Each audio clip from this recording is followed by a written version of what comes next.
প্ৰথমতে অসমবাসী ৰাইজলৈ মোৰ নমস্কাৰ।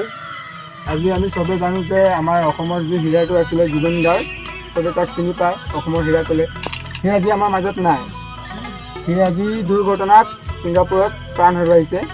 খুব দুখ লগা বিষয় আমাৰ, ক'বলৈ আৰু একো নাই। এতিয়া আমি তাক শ্ৰদ্ধাঞ্জলি জনাইছোঁ আমাৰ লগৰকেইটা মিলি যিমানে পাৰিছোঁ।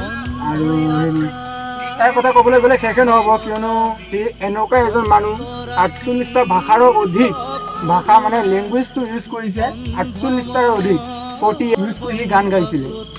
ইমান গান মানে ইমান ভাষাত গান গোৱা মানুহ মই আজিলৈকে দেখা নাই। মই যিটো জানো আৰু মই আজিলৈকে দেখা নাই। সেইকাৰণে মই কৈছোঁ যদি ৱৰ্ল্ডৰ মাজত নাম্বাৰ 1 থাকে এজন মানুহে আছে আমাৰ কাৰণে, সেইজন হ'ল জুবিন গাৰ্গ।